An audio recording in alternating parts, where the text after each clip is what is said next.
Hi folks, welcome to Tuesday's I Write Radio podcast stroke videocast. Full house today. I've got Jimmy Hutton with me. Good afternoon. And Stuart Lockhead. Hello there. And I'm Norris Stewart. We'll open with Nicola Sturgeon's press conference as usual, although it was all a bit predictable. Campbell Gunn had an interesting piece. And the latest Wings article, I think we have to touch on. So let's go with the press conference. Stuart, anything stand out for you? First of all, in the facts section, which she starts with, apparently the test turnaround time is now satisfactory. In other words, the ones that have all been disappearing off into the labs run by the Serco, Deloitte, the UK system, apparently we're getting the tests back now. So there's no delay. So there's no reason to, no holdups on the test and trace. Well, she did say that some of today's numbers really should have been Friday and Saturdays, didn't she? Yeah, they should really, if we're going to get a realistic figure, we should add 3 days together. Did you look at the site that we both look at? No, I haven't, because, well, today's figures don't go up on it till about 3 o'clock. But I mean, basically what I did was I went 250 plus 800 and whatever gives us 1,100, so 550 each day. Each day, yeah. Was kind of, which is a bit lower than it has been recently. I may prove to be wrong on that, folks. That is not etched in stone. That is just me doing an approximate calculation.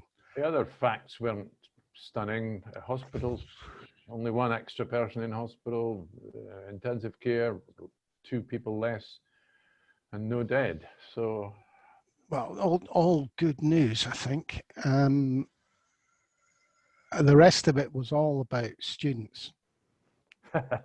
I've got snowflakes. I'm going to use modern language. All right. Well, I'm just, bleh. The most interesting thing I saw to do with the presser was I watched Ross Greer of the Greens in the Slag the SNP spot on BBC. And I have to say he was quite even-handed. And I don't particularly like the man, but he was quite reasonable.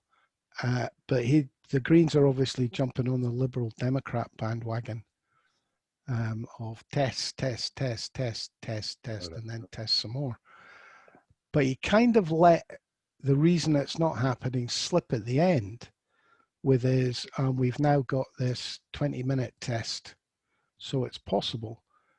So he seemed to be saying he didn't think it was possible to do now, but it could be if this 20-minute test that we've seen in the news today is a reality. Is there somewhere else, big, not just Singapore or somewhere, that has got all the testing they need at high speed that we should be with? Well, it seems to be a 24-hour turnaround on the test where they stick it up your nose and down your throat.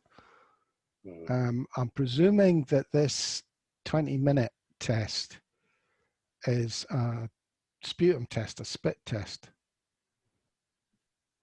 I don't know. I don't know. But if it's 20 minutes, I can't see it being stick it up your nose, stick it down your throat stuff. No. And what, about £4 a test? Well, are they going to pass that on? Does it matter what it costs? Surely the government should be paying for it. Well, you've got 80 million people in the UK.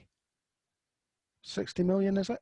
So you're going to start passing costs on in England. That's an absolute certainty. Because just by the way that Matt Hancock is talking at the moment, they're going to find a way to have a 2-tier system and charge people if they can, possibly. And frankly, with this Tory government, there's nothing that's impossible with them, is there? Well, so that makes Dido Harding actually said that. She's made that statement. So I mean that is the kind of the answer. Then one of the answers for the problems that we've got with tests. It's the cost, is it? Well, it's certainly if you're going to ask people to test before they go to work every morning, It was a very expensive business at that point, didn't it? That's £4 a day. That's 28 quid a week. Well, sorry, it isn't. It's what? Well, call it 20 quid a week. For your average wage slave. So that's a third, just under a third of your dole money. It's only half a packet of fags a day. Yeah, well, slightly less than half a packet of fags. Fags are expensive now. But, I mean, it'll be interesting to see what happens. Rich people aren't really going to balk at it. And people like me... There's never been a single story come out of Germany lately saying that they've not got enough tests and they're going to have to start charging people. I wonder why. Well, the other problem with this is not the government test. This is not the test, the UK test. I think it's American companies that have come up with these. So unless the UK government gets a license to produce them in the UK, I would imagine Donald Trump will snap all of them up. And they won't be available to the rest of the world until production gets up there. And production, I think, is about 10,000 a day at the moment. Well, we're not getting any of them then in a hurry. Well, there won't be enough for America either. I mean, I was just thinking about when they finally if they finally get a vaccine that works and how long it lasts for, and then if they can get it made and how we get it. I mean, it's been a fairly chaotic start to the flu testing season. You know, I waited an hour and 3/4 in the queue on Saturday to get... I've not had a letter yet. To get something stuck in my arm, which took about, 10 seconds. Well, I mean, everything's going to be slower because of the PPE. Because technically they should be changing their PPE every time they stick the needle in. I think but I think that's why they were doing it. It's a drive-through, so they're outside. I mean, it's a lot safer on PPE. It's a lot lighter on the use of PPE, obviously, if you're outdoors, right? Well, I think Jimmy's right about this one. This will be a crunch decision on who pays for these tests if they do become available. Yeah, who pays? You're right. It'll be interesting because it will no longer be them and us. Not that it's them and us now, but if central government decides to pay for these tests in England, they'll have to pay for them in Scotland, Wales, and Northern Ireland as well, which would suggest to me that they will find a way to charge for them in England so that they can absolutely make sure they don't have to give us any more cash. I'm not sure you're right about that, Jimmy, Well, anyway, any health spending is barred at consequentials now. Well, apparently that's not true. Apparently some health spending is national spending. All right, we're going down that strange route again where they can decide which... Do you think if they're going to spend 60 billion on new hospitals in England, they're going to spend 6 billion, give the Scottish government 6 billion? I've given up. Yeah, but they'll never spend 6 billion building hospitals. Remember, Boris's 40 hospitals at the moment are 6. But I mean, the Barnett formula doesn't seem to apply anymore. They're forever having exemptions from it. Yeah, it's national spending, it's called. Yeah, it's spending that benefits the nation. Don't even get started on that. London sewage systems, London Crossrail. Right, that benefits the nation. How? And if Londoners can compete, it makes not an iota of difference to my life, I can assure you. Well, I think HS2 will suddenly come under that heading as well. I think they'll need to very soon, well, I say soon, maybe in 10 years' time, they'll need to think about running these pipes. They're going to have to run from Loch Ness down to London just to supply them with water. They've actually started a futures market in America on water for California. So you can now gamble on the markets on the price of water. I hope they scar the countryside with a pipeline above the ground so that we can blow it up regularly. I was going to say, mate, I'd make an offy target.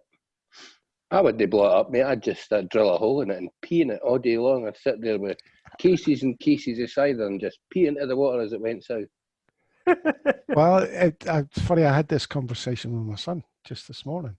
It was Boris Johnson that came up with the idea of a gravity-fed water supply from Scotland to London. Did he really think we were higher up? From Scotland to London, ignoring every range of hills there is between us and London. Gravity-fed water. That's going to make a headline somewhere. Utilising canals and rivers. Of course. Of course. Well, look, one last thing, if you haven't got anything else to say about the presser, was that we had pushback from the Prime Minister, the First Minister, promoting her, and one was for the Mail and the other one was for the Times. Oh no, there was a third one. Where was it? The Courier. The Courier and the Mail were going on, but it was political. It was, Aberdeen, leader of Aberdeen Council's moaning because they thinks that Aberdeen got a harder treatment when they had an outbreak than Glasgow. Jesus, they never stop whinging. I feel like going back and cuddle a sheep. And somebody else, the guy from the Mail, Michael Blackley, he wanted to know why there weren't more local clampdowns instead of a national one. And she pushed back and said, well, there's only one health board in the whole country that hasn't got positive cases, and that's Shetland. And even they had one recently. The other pushback was what? The Times. Yeah, not an accurate story. Well, the Times basically didn't quote something from the instructions that were initially issued for universities. They didn't quote the whole in quote, full. the usual nonsense. Yeah. And I think she needs to watch herself here, because if this carries on, it's going to become a tit for tat, because she gave the Times a bit of a kick in yesterday as well, about the way they phrased something to suggest something that wasn't true. So I think she needs to be just a little bit careful here. Yeah, but haven't we noticed, wasn't there one or two dodgy stories earlier this week? And they appeared. Yeah, but we're now in the position where the media is going to start printing what they want. If the political elite in Westminster can say what they want, why can't the elitist newspapers, which are London-based, say what they want as well? It's actually a fair point. As much as a disdain Fleet Street or whichever hellhole they're printing these things now, but it is a fair point for them. If politicians are just going to lie willy-nilly, why shouldn't we? Well, continue to. But the big issue, when you think about it, the big issue on the press briefing was it is edging more political. I mean, the First Minister said, well, if she more or less said, I'm going to be political. If you are asking a political question, I'm going to answer it now. She didn't say it like that, but. I wonder if, for example, when Boris does his piece this afternoon, where his scientists either side of them, are the BBC going to have Keir Starmer sitting in the studio to critique it? I very much doubt that. I'd imagine every Tory MP and every Tory voice would go absolutely apeshit if that happened. So how do we have to put our way up here? Why are we lesser than England? We know why. Let's see just how balanced the BBC is going to be about this. We had Richard Leonard yesterday, Greer today from the Greens. That leaves the Liberal Democrats and the Tories. And there is a fifth party, and 5 days a week. Will the SNP get the same facility? No. Absolutely, without a doubt, not a chance. And yet the SNP, on a UK-wide basis, are now polling higher than the Lib Dems. Well, the BBC has chosen to politicise this and given a platform to every single member of the Scottish Parliament, except the political view of the SNP. So if they don't do it, are they biased? They're biased anyway, mate. We know that. That's why they made the decision in the first place. I suppose it is different from the government. The SNP is a party, and you've got the Scottish government. After all, they're handling a pandemic as a government. If they had any sense, what they'd do is have Joanna Cherry on. But I don't think there's anybody in Queen Margaret Drive that's got the common sense to do that. Talking about Joanna Cherry, Jimmy, you saw the piece in Wings yesterday. That excited you? Aye. Stuart Campbell's went Toronto again. He was talking about the weekends, we Twitter spat, and indie Twitter's an interesting place, particularly on a Saturday night when a few of them get a couple of cans down their neck. But some of the stuff that Stuart Campbell said is a bit beyond the pale for me. You know, he's basically said that the most important thing now is to decapitate the SNP, is to get rid of the leadership. That's what the Yes Movement should be doing this year. Get rid of Nicola Sturgeon and all those around her. For me, he's just wrong at that point. I don't think there's a natural successor at the moment. I think that would absolutely crucify us in the polls for next year's election, which we must win and win big. I understand where he's coming from. I understand the frustration. But at the end of the day, you've kind of got to accept, as much as I dislike what's been going on, you've got to accept that the SNP are the only party capable of delivering independence for Scotland. It's going to need us to use them and force them into doing what we want. But there's no another party out there, you know, there's no another leader, a natural leader anyway, out there ready to step into the shoes. So I don't quite know why Stuart's going quite so apeshit over this one. I have two real worries about this. The first is a compliment to Stuart Campbell. In the past, his predictions have been more accurate than anybody else I've ever read. Aye. He's been on the money with all the elections, everything. He's got it right.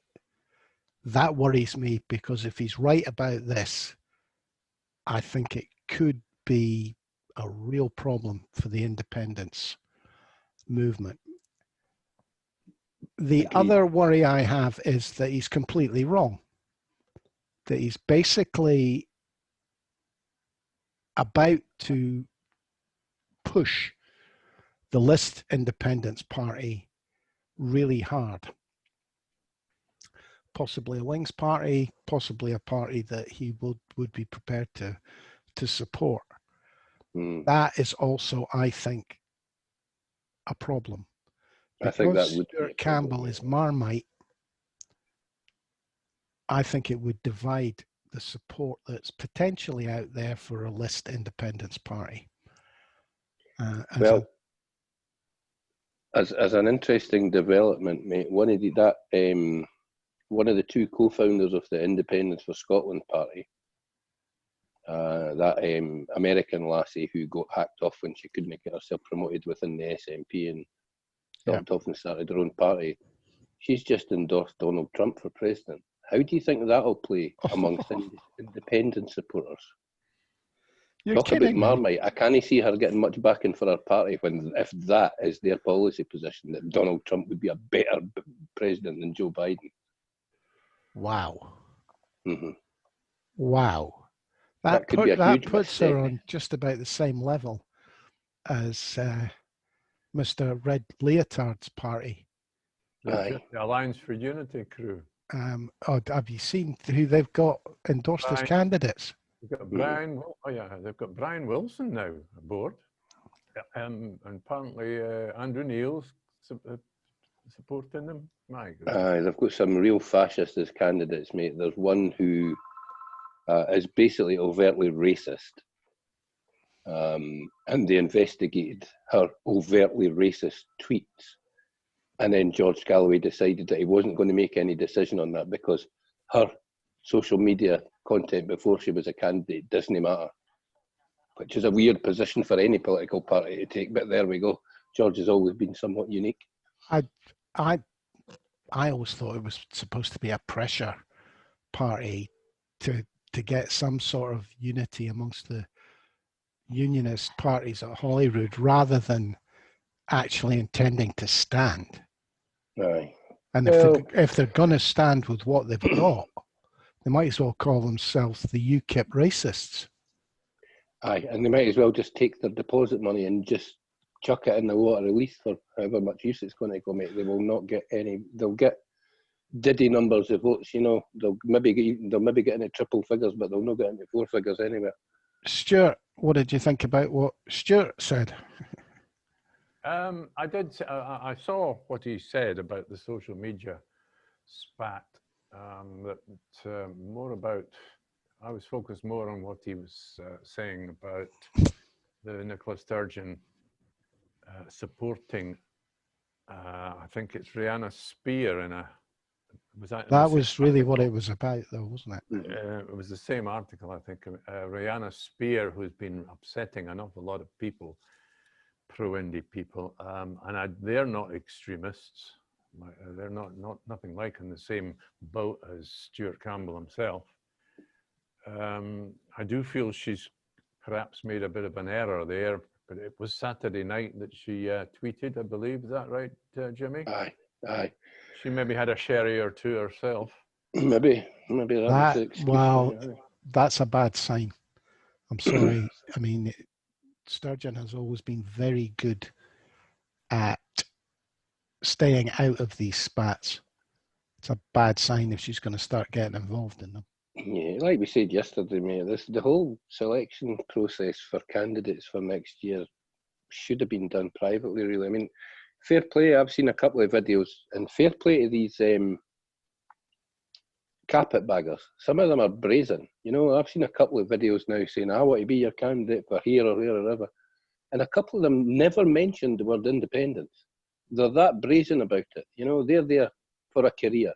They're not there to get independence for Scotland. They're there to be a parliamentarian, and they're pro-devolutionists. Well, that's Brianna Spear. She's been quoted as being for devolution, and there's the First Minister supporting her. I mean, exactly. And you rewind from that, and you have to say, well, Stuart Campbell's not that far wrong then. I'm pro-devolution, but I'm also pro-independence, and I'd prefer independence to devolution.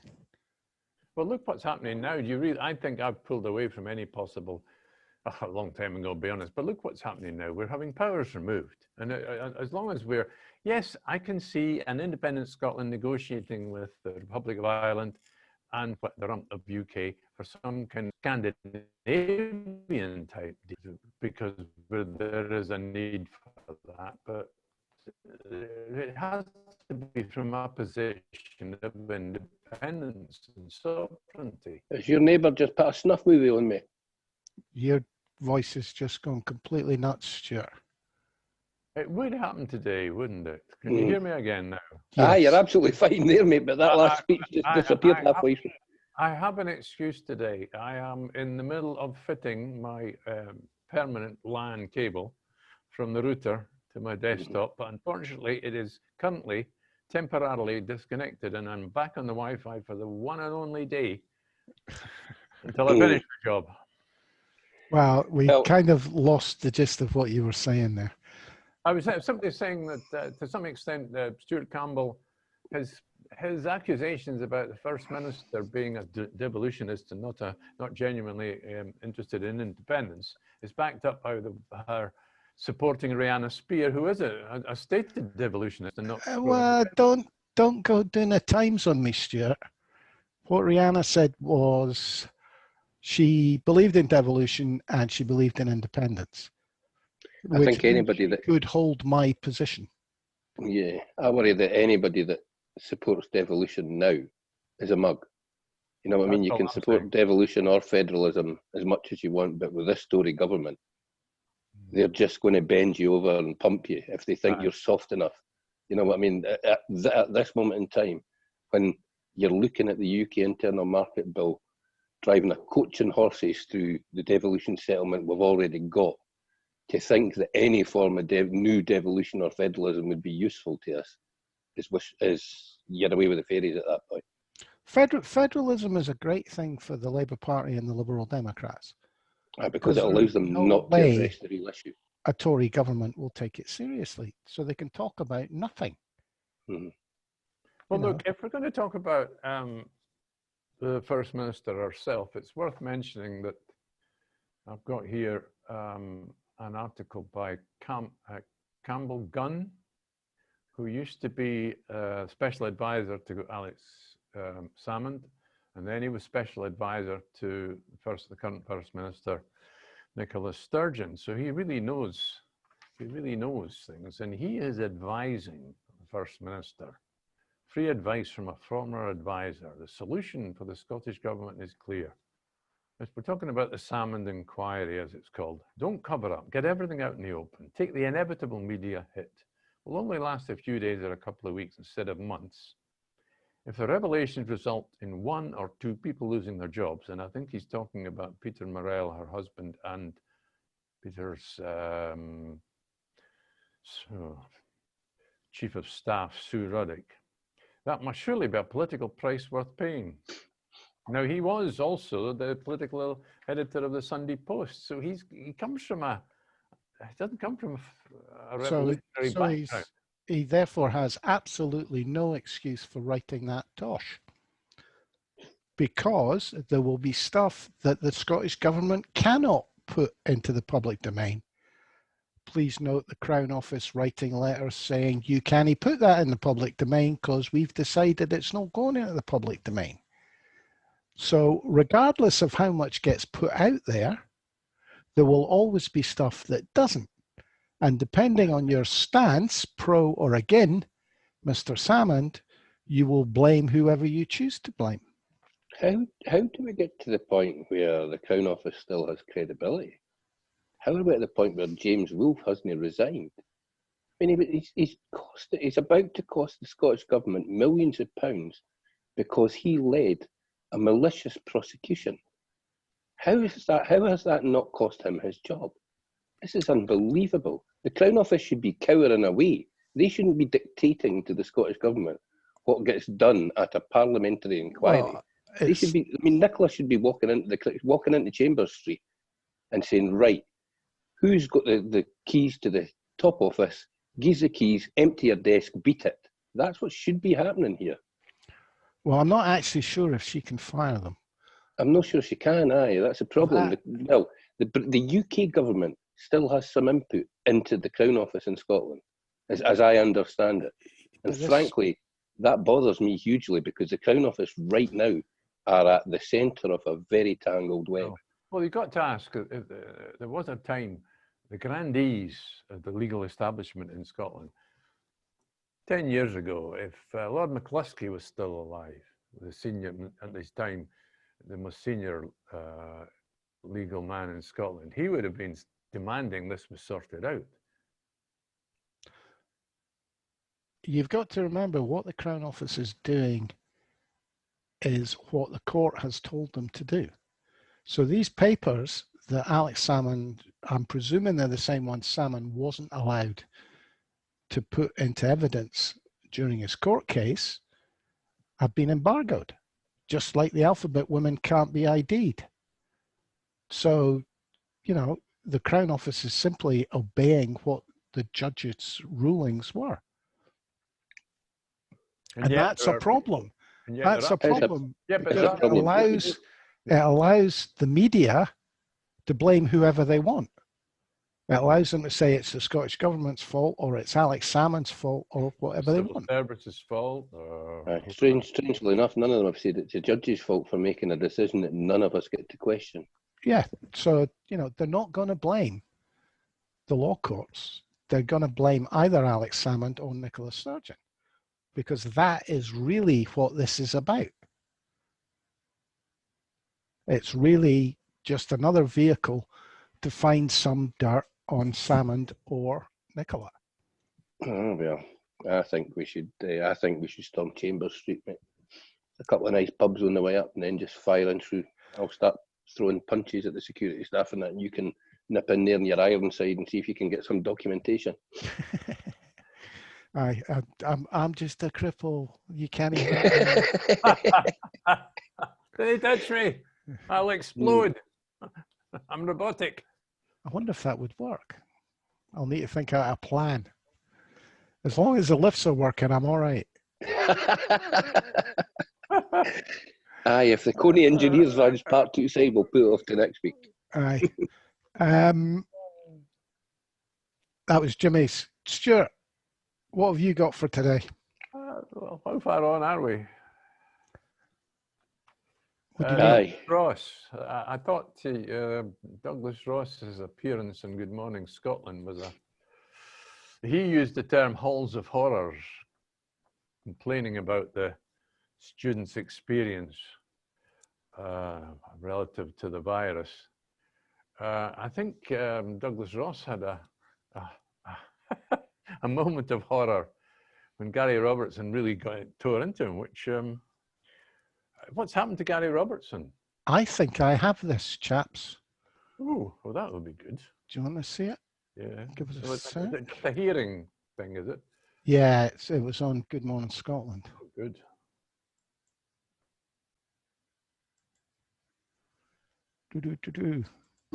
And I really think this guidance should have been absolutely crystal clear before these young people left home, and certainly before they got to university and were, in many cases, locked up in halls of horror. I was getting, calls. And of course, we've seen exactly the same thing happening in England, of course. And you describe what is happening in Scotland as a shambles. I presume you would say the same of the situation in England. Well, let's see what happens in England. Obviously, there's the case. But what do you mean, let's see, wait and see? We already know what's happening. Students in Manchester at the Metropolitan University said they were being prevented from leaving by security guards and police.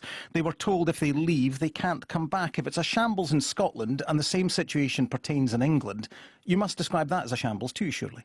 I just said that, Gary, and if you look at what's happening in Manchester, what we've got to wait and see is what happens across the rest of the universities and colleges in England. But I hope, beyond anything else, that the UK government look at what has happened in Scotland and get the guidance out there before all the colleges and universities go back, and that guidance is crystal clear. So provide the same clarity that the Scottish government has provided?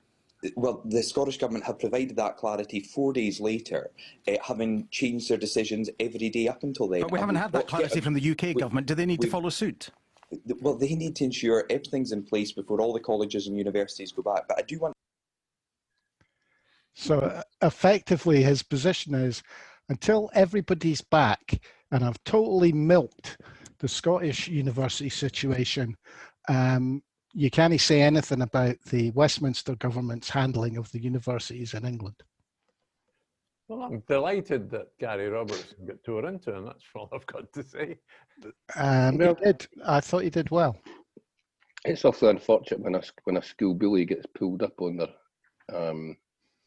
factual inaccuracies and they just flounder. It's interesting. I would have liked to see that rather than just listen to it. Shame it was radio. Yeah, I thought he did well. But I mean, I just, the lack of common sense in all this is really, I just don't know why people bother engaging with a press that refuses to be realistic. Have you also got that clip about Hancock? I have, yes. Because that would be a neat follow-up, because it fits into the media having a go for a change, doesn't it? Yeah, this is Jon Snow of, wait a minute, I'll need to play about this a little bit. Jon Snow of Channel 4 News. Yeah.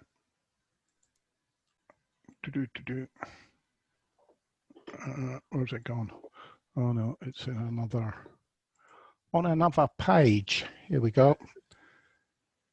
Week, I hope. Secretary of State, you know better than I do that Parliament is, for once, deeply representative of the country. It's completely asunder. Nobody in the country knows what's going on. Nobody in there knows what's going on. And you know nothing about what's going on, even inside the Cabinet. The Cabinet's at sea, the country's at sea. We are a laughingstock. Week, I hope. Secretary of State, you know better than I do that Parliament is, for once, deeply representative. Oops. Repeating I could watch. I could listen to that 10 times. It was the look on Matt Hancock's face. Aye. He's total rabbit in the headlights here. It's nice to see the press getting into the Tories, but it would be much nicer to see the press actually treating this seriously, which is, as I said earlier, Ross Greer treated it like it's what it is. It's a problem. And there is no answer that will not involve somebody suffering, be that only getting one croissant for your breakfast in halls of residence or taking it back and infecting your granny. Entitled wee tit though, eh? If they've give you a croissant, there's no danger that's boy goat for his breakfast. What's he wanting? A full English? No, he's wanting a square roll and a square sausage on a roll. Like a normal human being would. No, at Edinburgh University, mate. There's no many people that eat square sausage on a roll that go to Edinburgh Uni. I'm not even sure it was Scotland. They're mere liable to have a half macchiato with bloody and everybody's crushed avocado and toast. Everybody listening and viewing, that there is somewhere a cabal of right-wing students cooking up every trouble they can think of on this issue, because that's what students do. Yeah. I'm going to have to go for a sec. Oh, right. Okay. The ISP have just tweeted, mate, we're aware of the video from one of our founder members, Victoria, and we wish to express our extreme disappointment at some of the views expressed. To be clear, she is no longer part of the executive team and no longer has any input into party policy or direction. This is not ISP. Do you think they're worried about that Trump endorsement? I'm baffled here. Who the hell are ISP? The Independents for Scotland party. Oh, right. Right. Yes, I think they are. They should be worried as well. I cannot understand how anybody who endorses Trump also endorses independence. There was a funny feel to her right at the beginning as well. I can't remember what it was she said. But she said something, I thought, that's a bit weird. Still. I think our track record's kind of a wee bit of Fruit Loopery, so no surprise, but... A carpetbagger without a bag. Aye. Anything else that struck anybody? Stuart, did you say you had something you wanted to finish with? I think you did. Oh, you're still getting hooked up. No, can't hear what you're saying, Stuart.